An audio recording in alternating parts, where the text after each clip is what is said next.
জি ভাই, ইমামতি এবং টাকা, এই কোরআন শিক্ষা দিয়ে টাকা নেওয়া জায়েজ। আপনারা বলবেন হুজুর ওয়াজ করতে আসছেন, আপনি তো এই কথা বলবেনই।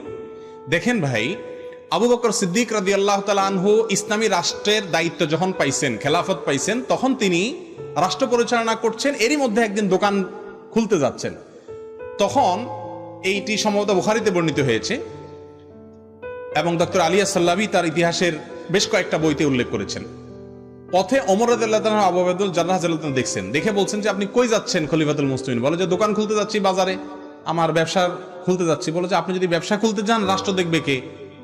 তো উনি বললেন যে ভাই, আমার তো পরিবার আছে, তোমাদের রাষ্ট্রের জন্য যদি সারাদিন ব্যয় করতে হয় বা পুরো সময় দিতে হয় তো আমার পরিবার কিভাবে চলবে?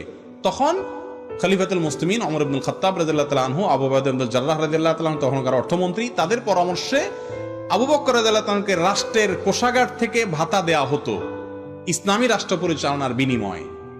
কোরআন হাদিস কি সাহাবীরা বেশি বুঝছেন না আমরা বেশি বুঝছি? কোনো সন্দেহ আছে? যাদের সামনে কোরআন নাজিল হয়েছে ওনারা বেশি বুঝছেন না আমরা বেশি বুঝছি? তো তারা যদি দিনই কাজ, এমন কোন দিনই কাজ যে কাজের জন্য সারাটা দিন ব্যয় করতে হয় বা অন্য কাজ করলে আর এটা হয় না, সেরকম কাজ করে বিনিময় নেওয়াকে জায়েজ বলেছেন। অতএব কোরআন হাদিসের শিক্ষা দিয়ে অথবা ইমামতি করে টাকা নেওয়া জায়েজ আছে।